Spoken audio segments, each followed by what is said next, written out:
Hi, I'm Alex Udris, and thanks for joining us for our third Boldmethod Live Pro Pilot Prep.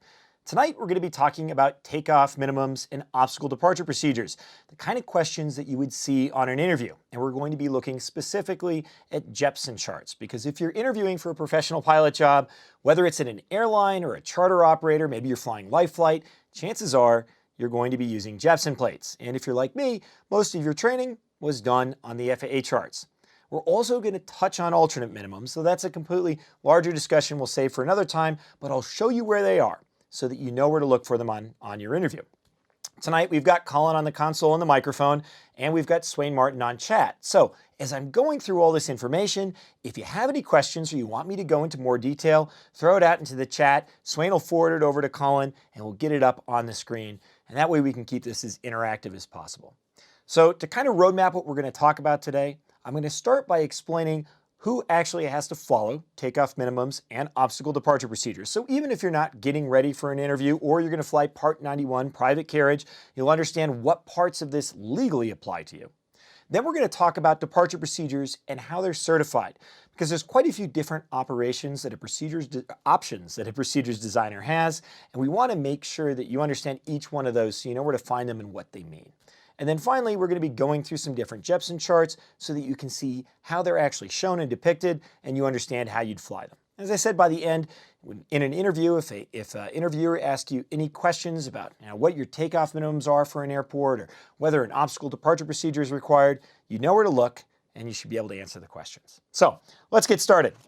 We'll jump into the iPad with a FAR, because everybody loves federal aviation regulations. And the one we're talking about today is 91.175 paragraph F.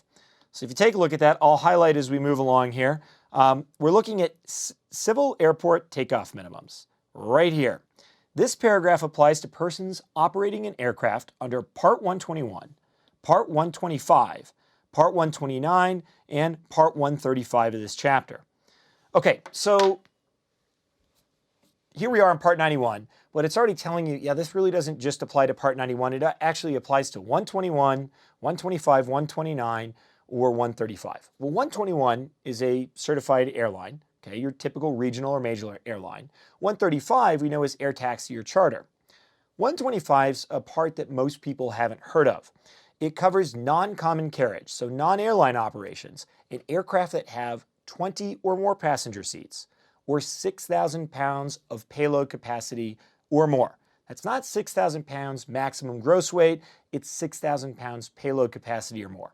So here's an example. You're flying for a power company, they've got a couple of Saab SF340s, each of them have 30 seats, and they use them to carry the crews for the power plants to and from different facilities.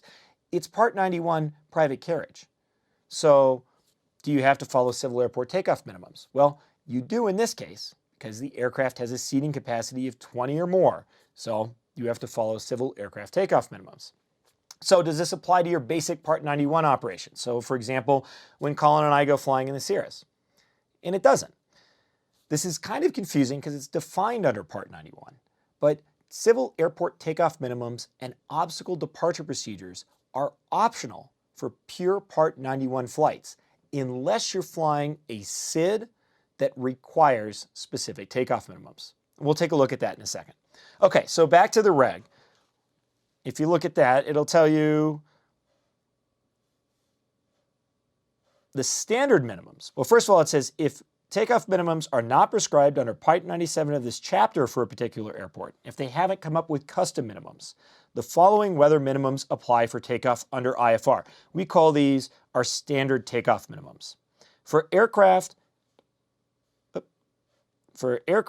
having 2 engines or less, 1 statute mile visibility. More than 2 engines, 1/2 statute mile visibility, and helicopters, 1/2 statute mile visibility.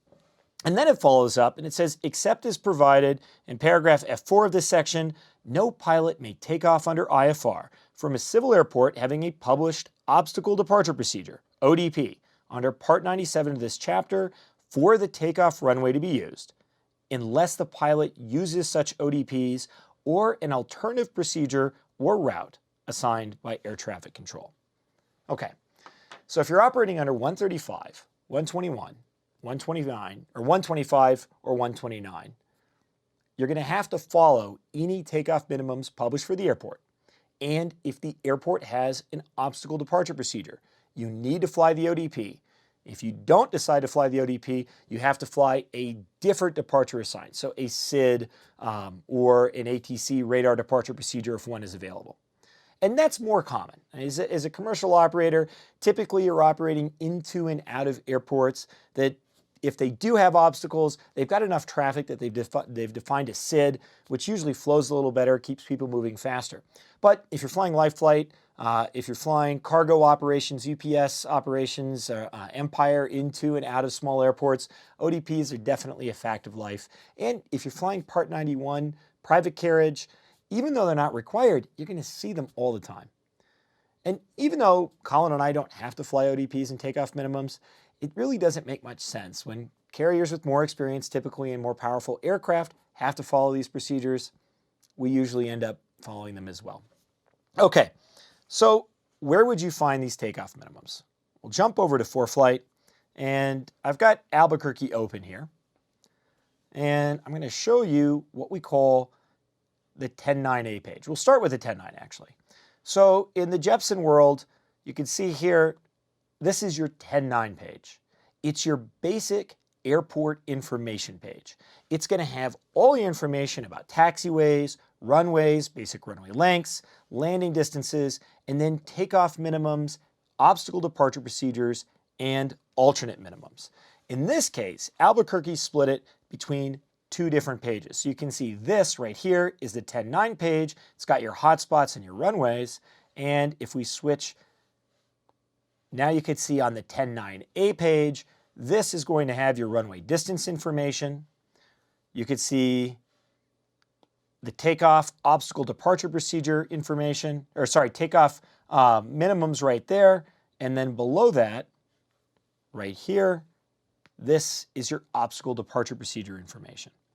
You can see we'll talk about the diverse vector area in detail in a second here, but they have that listed down here as well. And then finally, at the very bottom, you can see we have all of our alternate minimums right here for every procedure at the airport.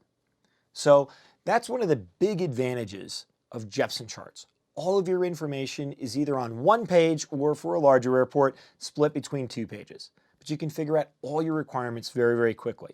With FAA charts, you're either going to the takeoff minimum section or the alternate minimum section, and you're not quite sure if it's different than the airport diagrams and the runway lengths and distances. So if you want to figure out your alternate requirements, your takeoff minimums, it takes a little bit of time. With Jeppesen, it's very, very simple. Okay, so let's talk about how those are computed. Typically, we start with those standard minimums, right? You've got 1 mile or a half mile, depending on your aircraft. But when a procedure is or when an airport receives its first instrument approach procedure, when a procedure designer goes into an airport and designs the very first instrument approach procedure in, they also survey the airport for what they call the diverse departure area. Essentially, what they're looking for are any obstacles that might prevent you from taking off, climbing at your basic 200 feet per nautical mile climb gradient, and getting safely into the Inroute structure. So how do they do that? We got a picture here, we'll jump to that. This is your basic diverse departure area criteria. What you can see is the FAA or procedure designer assumes that you're going to climb at 200 feet per nautical mile, not 200 feet per minute, that you're going to maintain that climb gradient up till you reach the in-route obstacle clearance point. So in non-mountainous terrain, that's 1,000 feet above the terrain. Normally, that takes about 25 miles to make that 200 feet per nautical mile climb gradient up to the in-route structure. What the FAA does is they publish they survey a 40-to-1 obstacle clearance slope, which is actually 152 feet per nautical mile.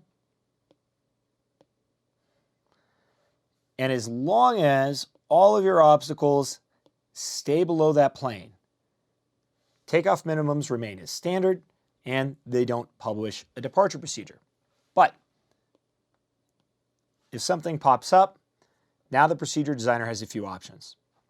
First of all, when they're surveying that, they look at the departure end of each runway and they make a couple of assumptions. They assume that you're going to cross the departure end of the runway at 35 feet above the runway and that you're going to continue out straight until you reach 400 feet above the departure end of the runway. Not 400 feet AGL, but 400 feet above the departure end of the runway. When they're doing that diverse departure area survey, they look at each runway. They look at each crossing altitude, and then they draw that circle and figure out if there's any obstacles in the way. If they run into an obstacle, their options are pretty simple. They can increase the climb gradient for that runway so that you avoid the obstacles. They can increase the visibility or add a ceiling requirement so that you can visually avoid the obstacles. They can publish a specific departure procedure so that they maneuver you away from the obstacles. And if they do that and they need a higher climb gradient, they can give you a visual climb over the airport using a standard gradient so that you can visually maneuver yourself up to altitude and then avoid the obstacles. So let's take a look at that. If we go back to Albuquerque,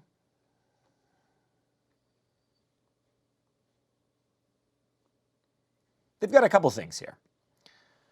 First of all, if you look at runways 3, 12, 21, 26, and 30, they found that standard takeoff minimums are fine. You can see that we've got both RVR values here and then our standard statute mile values there. But on runway 8, they decided they needed to increase the climb gradient, and they increased it quite a bit to 515 feet per nautical mile to 7,800 feet MSL. As long as you can maintain that climb gradient, you can depart using 1 mile visibility or 1/2 mile, 3 engines or more. At the same time, they've published an obstacle departure procedure, so we'll take a look at that. The nice thing about Jeppesen is you can see it's right below the takeoff minimums. So let's say we're departing runway 3. That's this procedure right here. Climbing left turn direct to the Albuquerque VOR. If required, continue the climb in the Albuquerque VOR holding pattern. Hold west, left turns 077 degrees inbound to cross the Albuquerque VOR at or above the MEA or minimum crossing altitude for the route of flight. And then they've defined additional departure procedures for each runway. So if you're departing Albuquerque, you'll have to use one of those departure procedures unless you can receive radar vectors from approach control. So in this case, they've created a diverse vector area. Okay, if you're familiar with SIDs, you know that there's a radar vector SID. And Denver's got one, the Denver 01. I'll pull that up right now so you can see it.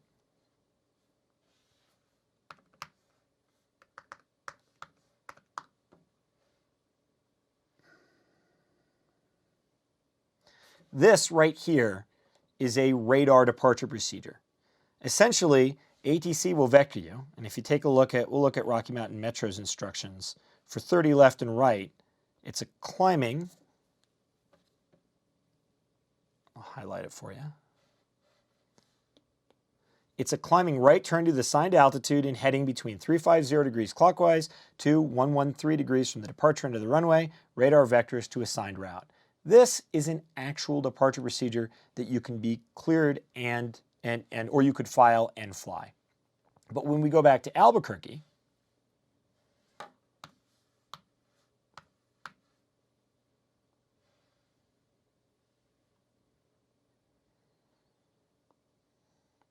here they've just provided you with a diverse vector area. So what that allows ATC to do is to give you basically diverse vectors. They don't have to keep you on a specific path. It's not a specific procedure. They just know that they'll keep you above their minimum vectoring altitude in certain areas. However, that might require a climb gradient that is higher than 200 feet per nautical mile. And so that's why they specify this diverse vector area. So if you go back to ForeFlight, what you can see here is that for almost every runway, you can fly a standard 200 feet per nautical mile climb gradient, and it's simply heading as assigned by ATC. But on runway 8, That's a little bit different. Heading is assigned by ATC, requires a minimum climb of 470 feet per nautical mile to 7,600, do not exceed 240 knots until established on the assigned heading. So a diverse vector area is basically a replacement for a departure procedure that allows approach control or center, if they've got access to the radar, to keep you above their minimum vectoring altitudes. And it's up to you as a pilot, when you accept an instrument departure for an airport, to understand if you will make the 200 feet per nautical mile climb gradient. So if I'm departing from Albuquerque and I haven't specifically requested an obstacle departure procedure and I haven't been assigned any other departure procedure, I can see I'm just going to get radar vectors from tower. I need to make sure that I'm going to meet those required climb gradients before I depart. So again, this is part of the pre-flight planning. You're not always quite sure what you're going to get before you get your clearance. So as you're doing your research before you depart, you want to know what your climb gradients are for each of the runways. Okay, let's take a look at another example here.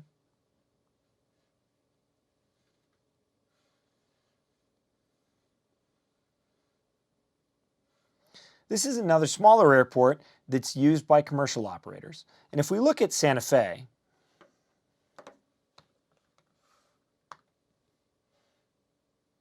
they have 3 different departures available. They've got the Polk 2, the Tafoy 2, or the Ziasi 4. Each of these departure procedures can be filed in your flight plan. They're SIDs. But they all have takeoff minimums. And not all carriers are necessarily approved to fly these. So if you don't want to fly one of those, what we can do is look at the airport page. You can see the takeoff minimums. And below that, you have your obstacle departure procedures. Okay, so let's keep this fairly simple. Let's look at runway 2. So runway 2 requires a minimum climb gradient of 295 feet per nautical mile to 9,000. It uses standard visibility requirements. And if we look at the obstacle departure procedure, it's a climbing right turn direct to the Santa Fe VOR. And then from there, we jump down. All aircraft continue the climb in the Santa Fe VOR holding pattern. Hold southeast, right turns, 332 degrees inbound to cross the Santa Fe VOR at or above the airway, MEA or MCA for the direction of flight. Okay, and then you see this note right here at the bottom. Pilots shall notify the Santa Fe Tower or Albuquerque Center prior to flying this departure procedure. Okay, so that brings up the most confusing part about departure procedures. ODPs can't be filed, or obstacle departure procedures can't be filed in a flight plan. You can't code them in there. They don't have any name. So how do you tell ATC that you're going to fly one? Well, first of all, it's your option as a pilot, unless you've been assigned a specific departure. It's your option as a pilot to decide whether you want to fly one or not. You do not need a specific clearance. But at the same time, you don't want to confuse air traffic control.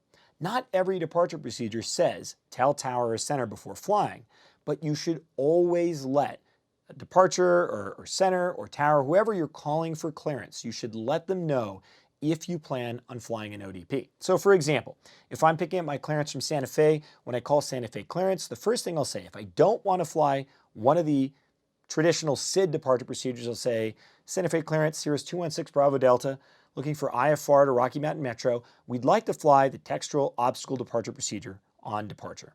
You can also file that in the comments of your flight plan. So when you're filing your flight plan in the remarks section, just say flying textual ODP on departure. Okay, looks like we've got a question. Okay, I'm going to hop in here. We've actually got a couple questions that I'm going to kind of combine here for you, Alex. And I'm going to start off with Brian. He's got a good question. He says, do the government charts have the equivalent of a 10.9 page or a 10.9A page? And then we had another question. It said, what's the fastest way to locate these alternate minimums for FAA charts if you're using ForeFlight? Okay, let's take a look at that. So we'll stick with this airport here. It's a great question. Santa Fe, New Mexico. I'll go into the ForeFlight airport page. And if you look at, if you're looking for, we'll start with takeoff minimums. You know on an FAA chart that an airport has non-standard takeoff minimums or alternate or an obstacle departure procedure, because on one of their procedures, the approach procedures, you'll see that T in a triangle. People call it the triangle T or the trouble T. And then, of course, if they have non-standard alternate requirements, you'll see the A in a triangle. So where do you look that up? We'll start with the takeoff minimums. On ForeFlight, you go into the departure section of the procedures. This bottom section here is FAA, and you'll see the takeoff minimums. Now, the tough thing here is you just have to keep, it's not really hard, but you just keep sliding along until you get to Santa Fe.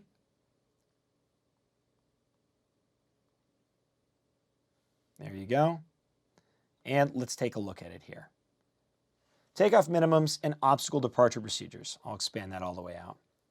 So first of all, you can see the takeoff minimums are right here. That's where you'll see both your standard visibility and your visibility requirements and your climb gradient. So right here they say standard with minimum climb of 295 feet per nautical mile to 9,000.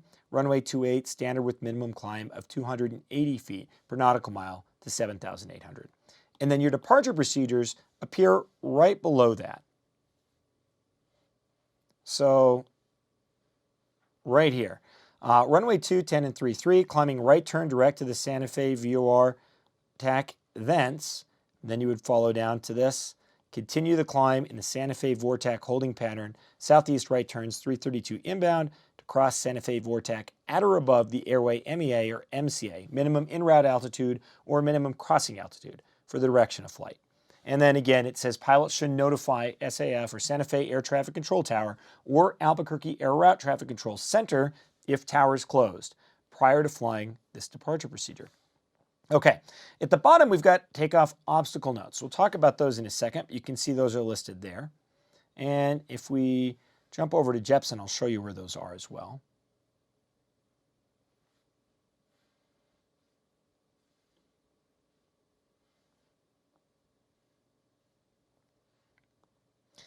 Jeppesen lists them right at the bottom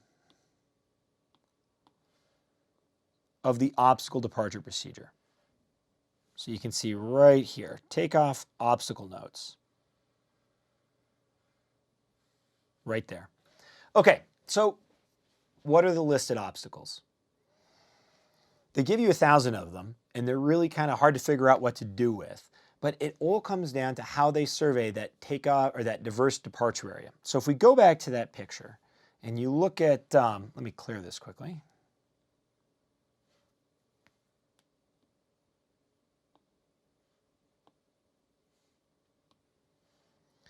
This climb gradient, it starts going up somewhere around the departure end of the runway. We don't know if it's at 35 feet or at the surface. It depends on when it was certified, at a 40-to-1 slope. But if you think about it, you've got all these towers, which are generally pretty small. A great example is cell phone towers. They're typically 199 feet.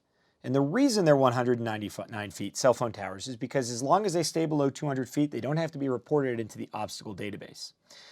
If you've got 200 feet or 200 foot or smaller obstacles within 1 nautical mile of the departure end of the runway that violate the obstacle clearance plane, they would cause a big increase in climb gradient that is totally not needed after you're over those obstacles.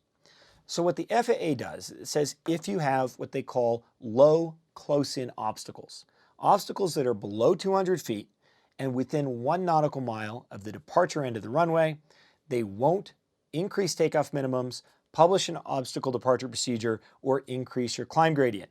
They will simply notify you of them. So that's what that takeoff obstacle departure notes section is. It's just telling you all of the obstacles that the procedure designer found during the survey that were in the database that surround the airport when that survey was last done. And what they're saying is it's your responsibility to visually see and avoid them or to ensure that the aircraft has climbed high enough above the end of the runway by the time you depart so that you don't run into any of them. And the trouble with it is you can read it, but it's really hard to plot them out. And honestly, the survey's kind of incomplete because if you think about construction, they don't have to report these obstacles, and they could have built a new tower, you just don't know about it. So essentially, my assumption is within 1 nautical mile of the runway, there are lots of obstacles that could reach up to 200 feet, and my goal is to try to cross the departure end of the runway not at 35 feet, but above what any of those low close-in obstacles would be. Okay, looks like we got another question. Okay, next up, here's what we've got. Junior Aviator says, how do you figure out the climb rate to reach the foot per nautical mile climb gradient required by these departures? That's a great question.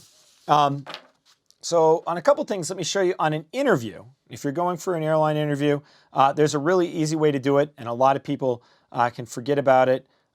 If it's published on a SID, I should say, then you would use, let me pull that up.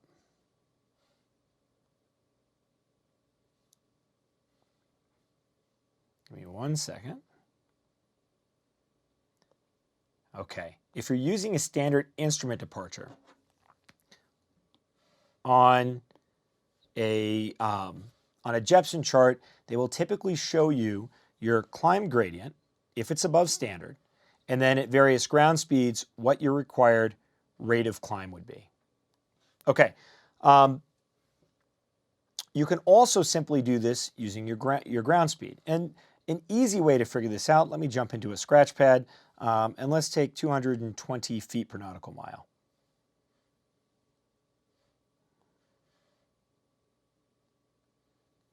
Okay.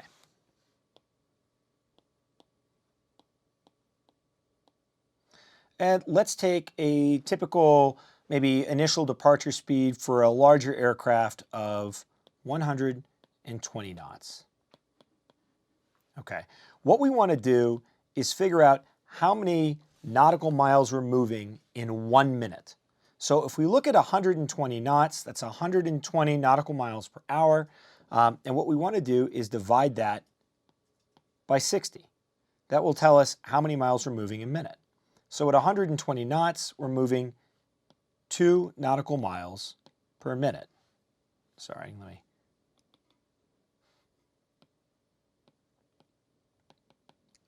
And if you have to climb at 220 feet per nautical mile, just simply take 220 times 2 equals 440 feet per minute. Let's take a look at another one. Let's say you've got a 400 foot per nautical mile climb gradient, and you're flying at a 90 knot ground speed. 90 divided by 60 is 1.5. You're moving 1.5 miles a minute, so you would take 400 times 1.5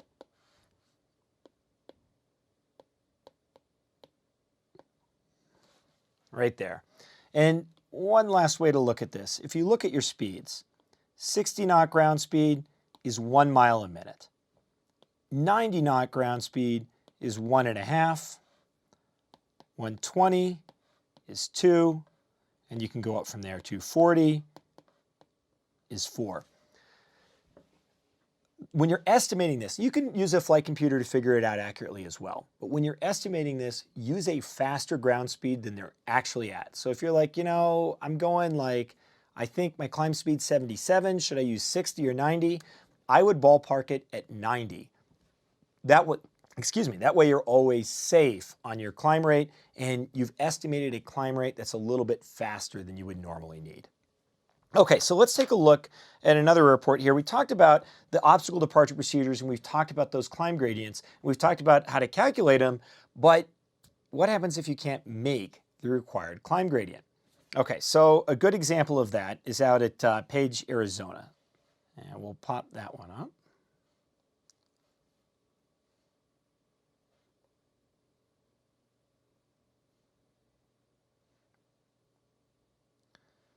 Okay, so if we look at the takeoff and obstacle departure procedure for Page, you can see on runway 15, we have an increased climb gradient, 285 feet per nautical mile to 6,500 feet. Okay, that's what we need for standard minimums. Or we're given this right here for climb in visual conditions, 3,103. So what that means is we need a 3,100-foot ceiling, AGL, and 3 statute miles of visibility. Okay, if we look, sometimes this is combined in the ODP section, and in this case, it's separated out. They've provided instructions for a visual climb over airport. So the VCOA is only published for runway 15. It says obtain ATC approval for visual climb over airport when requesting your IFR clearance. And then it says climb in visual conditions to cross Page Municipal Airport at or above 7,300 feet before proceeding on course. Okay.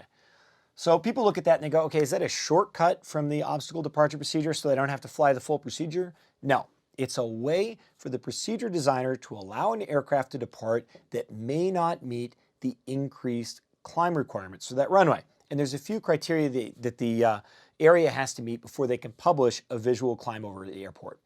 The obstacles that are causing the increased climb gradient need to be at least 3 statute miles away from the departure end of the runway. So the FAA is giving you a really big buffer area to do your maneuvers. And then from there, they'll publish a procedure, and that can be as simple as climb over the airport, or it could be climb over the airport and join a holding pattern. How you maneuver over the airport is up to you. And they don't give you a required distance to stay from the airport, anything like that. They just simply say maneuver over the airport. So really, you're just circling as close to the runway area as possible, and you're visually avoiding obstacles. You're circling in clear air until you reach that top altitude, and from there, you're joining your route. So there's another good example of that. Let me pull that up at Medford.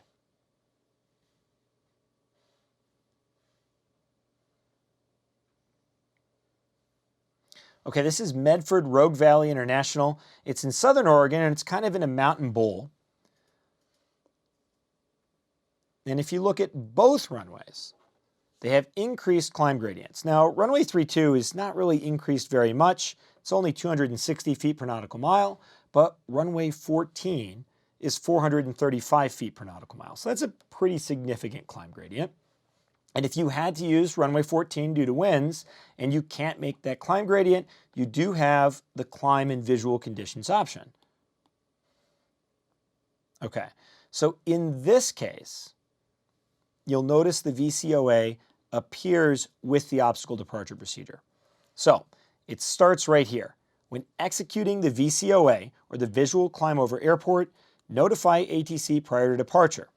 Thence all aircraft climb in the OED VOR holding pattern, hold northwest, right turns 150 degrees inbound to cross OED VOR at or above the MEA or MCA for the direction of flight. So essentially, what you're going to do is maneuver the airplane visually over the airport and enter that holding pattern visually, staying below 2,900 feet AGL, with ceilings have to be at least 2,900 feet AGL and 3 miles visibility. And then once you're established in that holding pattern, you'll continue the climb, entering instrument meteorological conditions until you meet the MEA or the MCA for the route of flight. And I'm sorry, I missed the first part here too. Let's see. Or for climb in visual conditions, cross Rogue Valley International Medford Airport at or above 4,100 feet before proceeding direct to the VOR. Then you're going to join that holding pattern. So you'll notice in this case, and in most of them, if you're flying a VCOA, they ask you to talk to Tower and let them know. And we've flown this procedure. First of all, when we requested it, Tower was no fault of their own, just very, very confused. One thing you'll find with visual climbs over airports, they are very, very rarely used. And so if you're going to ask for one, you probably want to talk to ATC about it before you start engines, because you could find it might take a little while to pick up your clearance. Okay, looks like we got a question. Okay, we're going to hop in here. Hunter wants to go back to these climb gradients and talk about this a little more. It's a good question. He says, in normal situations as a pilot, are you calculating these climb gradients on pen and paper? And are there any, what he says, are there any companies that compute this, or are there any applications or anything like that that you can use to compute these climb gradients for your plane? Okay, great question. So first of all, if you're operating a large aircraft, chances are this information is going to come across from aerodata. Now, you might not specifically get the climb gradient for your airplane, but a company like Aerodata will actually compute your climb gradients and ensure you meet all the requirements for your departure.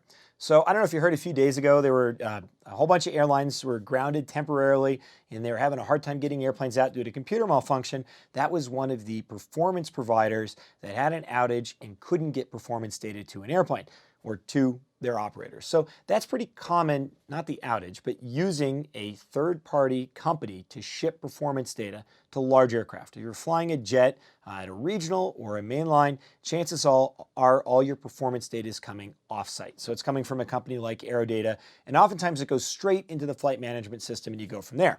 Let me show you how we would do it in a smaller aircraft. So if we're looking at, for example, the Cirrus. In ForeFlight, I keep all the documents for our airplane all in one place, so I always know where to find them. It's got all the information I would ever need. And right here, this is our POH. So I'm going to go back to the performance section, section 5. And I'm going to go to my climb gradients. It's typically right in front of cruise and after takeoff. And there's a couple different gradients that are published here. First of all, we have a takeoff climb gradient. And if you look at the requirements right here, full throttle, mixture full rich, flaps at 50%, and airspeed, best rate of climb. I know on my airplane that if I do that for more than a few minutes, especially on a warm day, I'm going to overheat the engine. So that's not the gradient that I would use typically when trying to compute whether I can meet an obstacle departure procedure. So I'll keep going. So we'll go back to it here.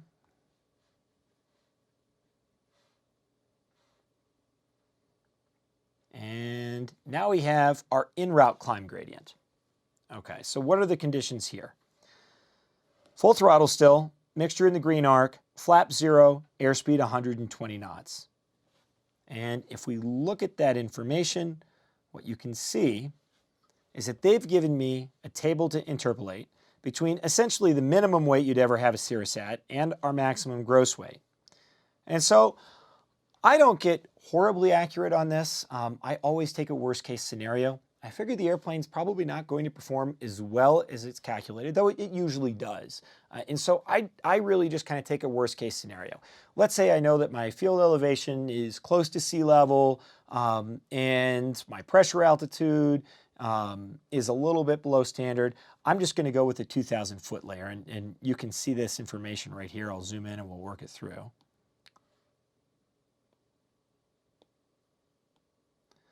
My climb speed's 120 knots.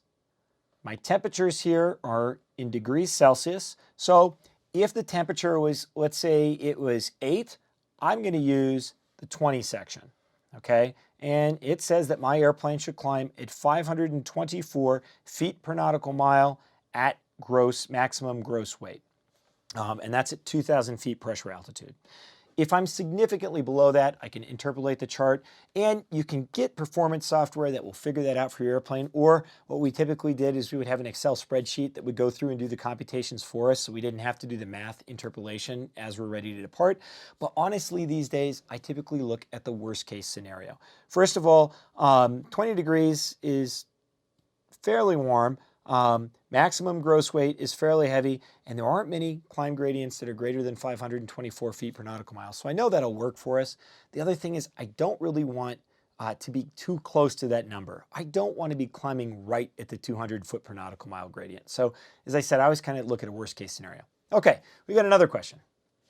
Okay, next up, along with performance, a good question here is, once you enter your aircraft performance data in ForeFlight, is there any way that you can filter departures that your plane is capable of flying based off that info? There isn't, and there's a couple reasons for that. I don't think the information on the departure procedures is actually coded into ForeFlight. You just have the chart. It's geolocated, but it's not coded in. And so, unfortunately, it's something that you have to sit down and take a look at. And again, one of the things, we kind of know our baseline climb gradient. And that's one thing I always tell IFR pilots. Know your worst case climb gradient. This is what I'm expecting for these fields. And then go in there and make sure that you're not anywhere close to that.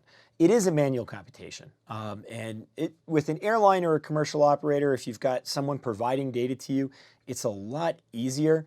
If you're flying Part 91 on your own, you're doing your own performance numbers, then it's a little tougher. So as I said, I know my baseline gradient, and basically I look to make sure that those procedures aren't worse than that. And then if they require a higher climb gradient than that, and I feel like I might be able to achieve it, then I go into the charts and I'll check it out. Or if I know the weather for some reason is worse than my baseline gradient. But that's usually the best way to figure it out. So one of the other things with these climb gradients is when you're looking at procedures, you usually have several options. First of all, choosing the right runway can get you a lower climb gradient. Choosing the right procedure can get you a lower climb gradient. So let's take a look at Eugene, Oregon.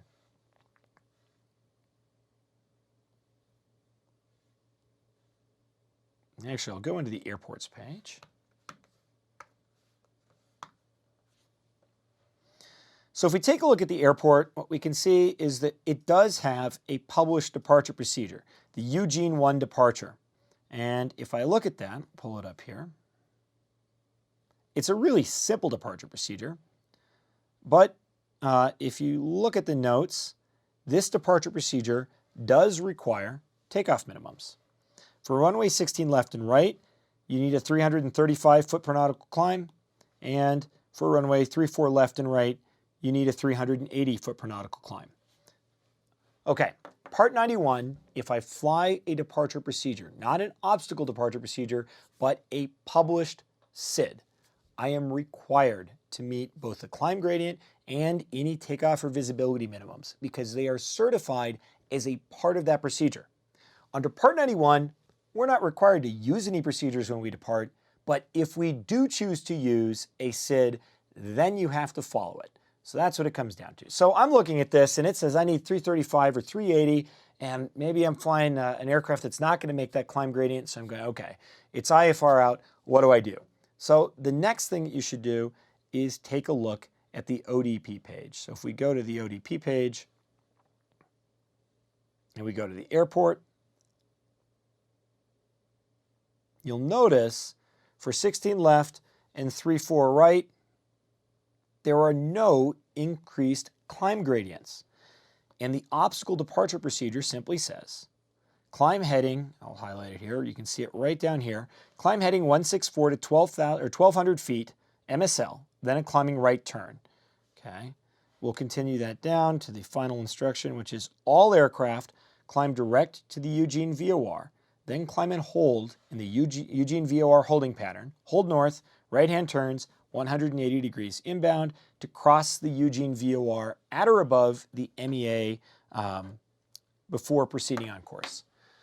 So in this case, the standard departure procedure that you'll normally get, the Eugene 1, mandates a higher climb gradient than the basic ODP, and that's usually the case. ATC does not know the climb gradient you're capable of, and when you file your flight plan, IFR out of Eugene, if you don't file Eugene 1, chances are the system will automatically add it to your plan, and when you call for your clearance, you're going to hear Cirrus 216 Bravo Delta, you're cleared to the Rogue Valley Airport via the Eugene 1 departure, Eugene thence is filed. Okay, so if you haven't looked over the departure procedure, you could easily accept that clearance and then discover that you ended up with an increased climb gradient.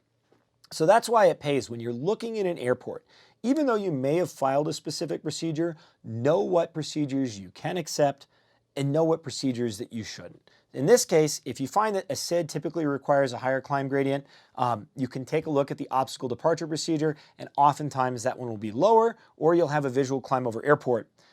You can also find the opposite situation. Let's take a look at San Luis Obispo.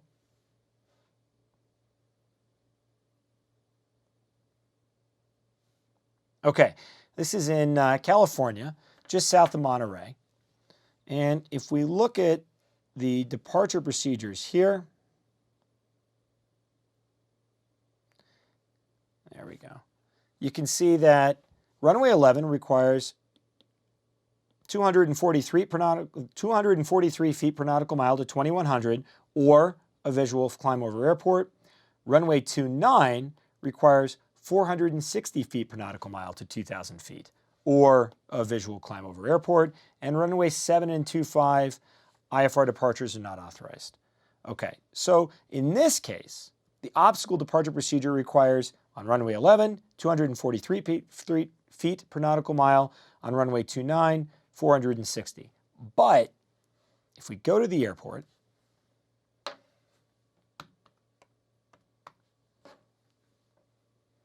and look at our available departures, runway 29, the creep 3, you'll see the takeoff minimums here are significantly lower. 275 feet per nautical mile to 1700. And you can see the advantage. Nice thing about the Jeppesen chart is they do those computations for you at the bottom. So what that really means is when you're looking at departure procedures and you're trying to figure out how to get out and you're running into climb gradients that you can't necessarily make or you don't feel comfortable making, you really have to look at all of your options. You got to look at the textual ODPs, you got to look at each of the different departure procedures and see if you can do a visual climb over airport. And especially in small aircraft, there really is no way you can always guarantee you can get out. Okay, looks like we got another question. Okay, next question. Back to these climb gradients. So lots of gradient questions, Lots of math. and they're all really good. A little bit of math. Okay, so here's the next question. How do you know what your ground speed is going to be on takeoff for use on these SIDs? Should you use a rotation speed? Should you use a flaps up speed? What should you do to figure this out? Good question. Okay, so think about it this way. The faster you go, the harder it is to make that foot per nautical mile climb gradient. So, if you're climbing essentially at a flaps down VX takeoff obstacle clearance speed and you're only moving 75 knots and you got a headwind, you shouldn't have any problem making some of those higher climb gradients. But can you keep that up throughout your entire departure? So I take the worst case speed, essentially the fastest speed that I'll be going. Now, typically when you depart, you're departing with a headwind. And so a headwind's going to slow you down. The slower you go, the fewer nautical miles you're moving in a minute, the more time you have to climb. And so, when I'm calculating those gradients, typically I'll look at it, even if I do have a headwind, as a no-wind situation. And the speed that I use is the speed that I want to climb at the end, once I'm done with my takeoff, cleaned up my takeoff configuration. So in the Cirrus, it's typically a 120 knot cruise climb with my flaps up. Unfortunately, I don't have a VY climb with my flaps up. There's no gradient published for that. So my options in the Cirrus, if I want to look for a climb gradient, I can either look at the 120 knot cruise climb flaps up, or I can look at the takeoff climb flaps at 50%. But I know that I'm going to have overheating problems if I continue that too long. And so, again, I'll look at it with my worst case, fastest airspeed, cleanest configuration, make sure I can meet it there. And if I'm a little bit close, then I'll climb at a slower speed and a higher rate of climb. Okay, next question. Okay, back to more math. The SR22 AFM might be good for this. So the next question is, how does temperature affect performance for these equations? Oh, great question. You can see this really well just looking at the airplane flight manual. Essentially, what we're looking for is air density. And you'll notice anything that makes the air less dense is going to decrease the aircraft's performance. So right here, if we're at sea level and negative 40 Celsius, we can climb at 931 feet per nautical mile. And considering that climb gradient is at 100 knots indicated, that's almost 2,000 feet per minute. But let's take that exact same scenario and bring it up to 40 degrees Celsius, which is extremely hot, but still, now we can only climb at 473 feet per nautical mile. So at 120 knots, about 800 feet per minute. Temperature has a huge effect. You can see it's basically between -40 and 40, it's almost halved our performance. And of course, altitude does the same thing. If I go from sea level up to 10,000 feet, my climb gradient goes from 931 feet per nautical mile to 638 feet per nautical mile. And keep in mind, this is a POH for a turbocharged Cirrus, so I'm still generating 315 horsepower, even though it may be hotter than standard and I might be flying at a higher altitude than standard. If you're flying an airplane that isn't turbocharged, that decrease in performance is even bigger. The warmer the air or the higher the density altitude, the worse your performance gets. So, again, one of those things is I have a baseline worst case number. And anytime I'm departing from an airport that's got a complicated procedure or a really steep climb gradient, I'm always going to run through the numbers. But I've got that baseline worst case number. It's essentially 40 degrees and I'm at 10,000 feet. So in Denver, that's a hot day in the summer, maybe departing Telluride. And that gives me something that, if I'm in Rogue where it's lower, basically sea level or cooler, I kind of have a baseline that I know that I can accomplish. But ultimately, when you go to those charts, you also want to give yourself a lot of room. Use your worst case speeds, fastest air speeds, use a higher than standard or higher than reported temperature. Assume it's going to warm up a little bit by the time you get to the runway. And if you're thinking about a headwind, assume it'll die off or you might have a tailwind, because the faster you go, the less dense the air is, the worse the aircraft's going to perform. Okay, that's all the time we have for tonight. We'll do this again in another 2 weeks. In the description section, we've got a link that allows you to give us feedback. We'd like to hear how we're doing and get your suggestions on what we can do next time. Also, let us know any additional topics you'd like to hear. And hopefully, we'll see you in 2 weeks. Good night.